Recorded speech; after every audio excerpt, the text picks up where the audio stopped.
we're talking about the Imams and the fact that Bukhari lived in the age of 4 of the Imams and did not narrate from any of them.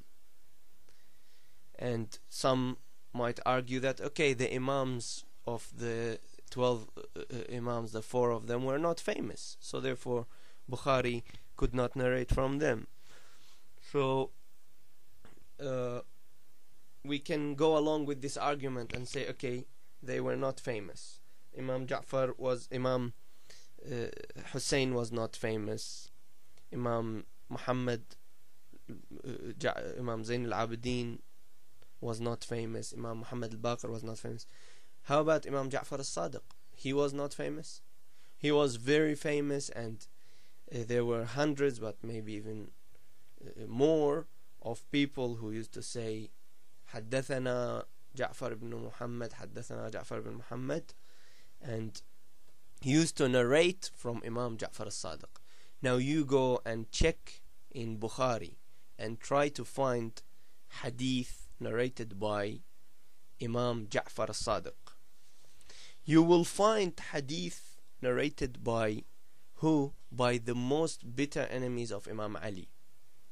For example, someone called Imran ibn Hattan. This guy, when they killed Imam Ali, what did he say? He said a poem, a very ugly poem that he said. He said, يا ضربة من تقي ما أراد بها إلا ليبلغ من ذي العرش رضوانا. Meaning, oh, what a hit, what a strike, that the pious person who did it did not want anything other than the happiness of God and the closeness to God, praising the strike that killed Imam Ali, praising Ibn Muljim al-Muradi, who murdered Imam Ali in his prayer. Bukhari brings and narrates from this person, but does not narrate from Imam Ja'far al-Sadiq. And you want to tell me that Bukhari has no political agenda? I am sorry to say, but definitely there is a problem, and there is a big question mark on everything. Now I'm gonna go back to the original topic, the hadiths that were in these books that talk about Imam Ali saying the mut'a was prohibited. You will see a common factor in these hadiths is Ibn Shihab al-Zuhri. This guy, you try to see what's his history. You will see that he was working for the Umayyad government for years and years, most of his life maybe.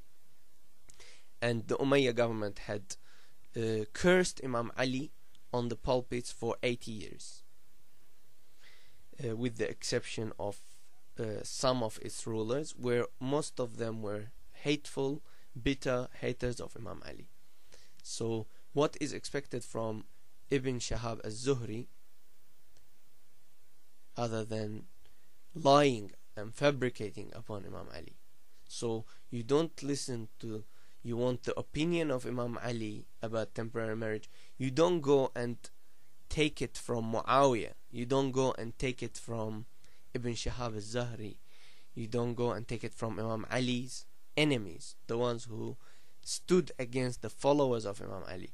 You take it from Imam Hassan, you take it from Imam Hussein, you take it from Imam Ja'far al-Sadiq, Imam Baqir, from these people who stood by the path of Imam Ali. Okay, then I want to address this rumor, I want to call it a rumor, that temporary marriage was a practice of the Arab ignorance, and Islam brings on a transitional change, so therefore did not want to shock these ignorant Arabs before Islam, because they had this lifestyle, so therefore it did not forbid mut'a. But this is an absolute rumor, because mut'a did not exist. In the ignorance of the Arabs, they had fornication. Well, if this is true, then how come the Quran comes in and confirms this ignorance?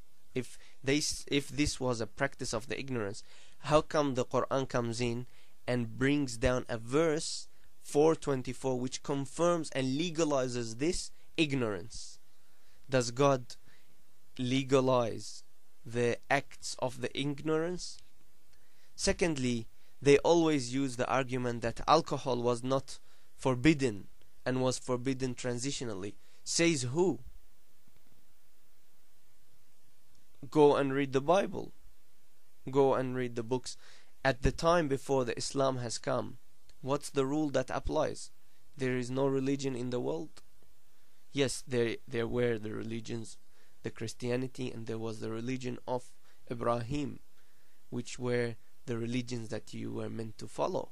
So these people who didn't were going against the religion of their time. And no religion, the hadith is very clear that halal Muhammad halalun ila yawm al-qiyamah, the halal of Muhammad is halal until the judgment day, and the same with the haram. And no one says that the religion changes. So this claim is not accurate, and there was no transition, and alcohol was always forbidden, was forbidden by Christianity, was forbidden by Judaism, and was forbidden by Islam. And Allah says, Al-khamr wal-maysir min amal al-shaytani fajtanibuh. I forgot the verse, astaghfirullah. The point is that it's something from the act of the devil, which is old, is an old phenomena. It's not something new that Islam came and made, alcohol is haram, and this is something new. No, it's something that was always prohibited by the good people, and therefore this argument collapses. The second thing is the contradictions in these claims. First, let's address the fact that this verse did come down to legalize the temporary marriage. Verse 4:24. بسم الله الرحمن الرحيم فما استمتعتم به منهن فآتوهن أجورهن فريضة. This verse, by the admission of the two most famous scholars of Quran interpretation or tafsir of the Sunnis, namely who? Fakhruddin al-Razi and al-Qurtubi. These two both say that this verse was revealed to legalize the temporary marriage. You go to their books, and I will put the website in the link in the description, hopefully, and when I get the chance, or to edit this video and put it instead of my face. And the first I'll quote from the words of Al-Qurtubi in Tafsir verse 4:24. He says, this is his words: the public said the meaning is the mut'a that was at the start of Islam. Ibn Abbas and Ibn Jubair read بسم الله الرحمن الرحيم فما استمتعتم به منهن إلى أجل مسمى فآتوهن أجورهن فريضة. He read it in a different way, specifically mentioning to a specified period of time, for whom the Bismillah ar-Rahman ar-Rahim, due to the pleasure that you obtained from them, give them their to a specific period, give them their dowries as an obligation. This is the verse. That's the reading of Ibn Abbas and Ibn Jubair. Then the Prophet prohibited. This is the words of Al-Qurtubi. This is in altafsir.com, altafsir.com. You will see it under التفاسير أمهات التفاسير الجامع لأحكام القرآن للقرطبي. You will see it in the tafsir of 4:24.